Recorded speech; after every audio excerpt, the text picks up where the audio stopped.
David Mercer on how this falls out. David, again, no smoking gun here yet outside of knowing that there are a lot more emails that are of a sensitive nature than should have been the case. The question is, a lot of folks are going to compare what she was emailing or having emailed to her at the time versus her comments at the time, and then they're going to start getting pretty nasty. What do you make of how badly this hurts her?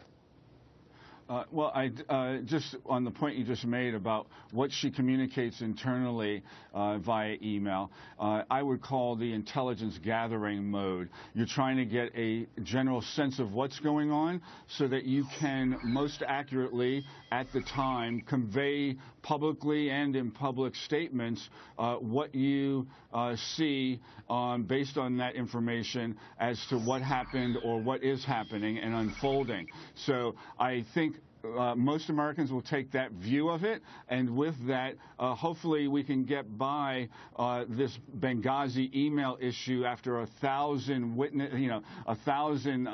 witnesses and so forth are already giving testimony on it. Well, we'll see. Sabrina Schaefer joins us as well. I know part of the concern was that maybe something pops up in these emails that contradicts what Hillary Clinton was saying at the time, that this action and the killing of Ambassador Stevens and 3 others was the result of a film, or that this was much more and something that she had much more warning on. Then it gets to be a little hairier, right?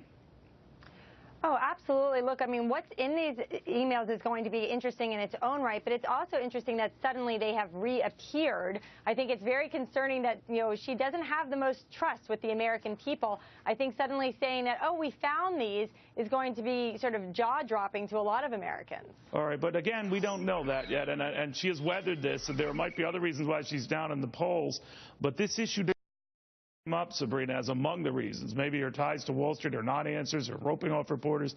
But among the top things that have been weighing on her, it hasn't been this stuff. What do you make of that?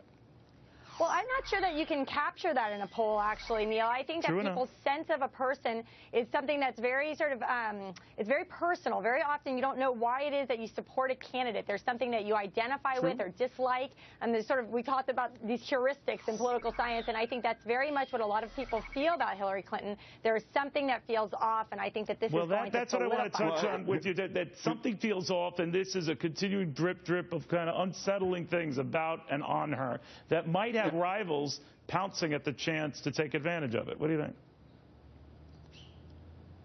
Well, if I might, in response to what was just addressed, look, she's got an amazing history as First Lady, 8 years in the White House, as a U.S. Senator, as a cabinet official, and as Secretary of U.S. Secretary of State. And that's a lot of experience. That's a lot more, or as much as any other presidential candidates come to the election. She did a good job. I think that's what people. Right? I think that's what people will focus on, is her overall record and her commitment to public service, as well as everyone's committed to public service. I mean, all these candidates. She's done it excellently. They're committed to public service. They're not, ne'er-do-wells, but. Well, and also, I mean, more importantly, she's tried to make this campaign, the focus of the campaign, the women and the economy and the workplace, all of that is going to be on a very far back burner now, as we're going to be focusing more on her role as a public servant than any of the GOP would like. All right, guys, with all this breaking news, I do appreciate it. We're keeping an eye on this and those emails as they're released one by one by the thousands, at least.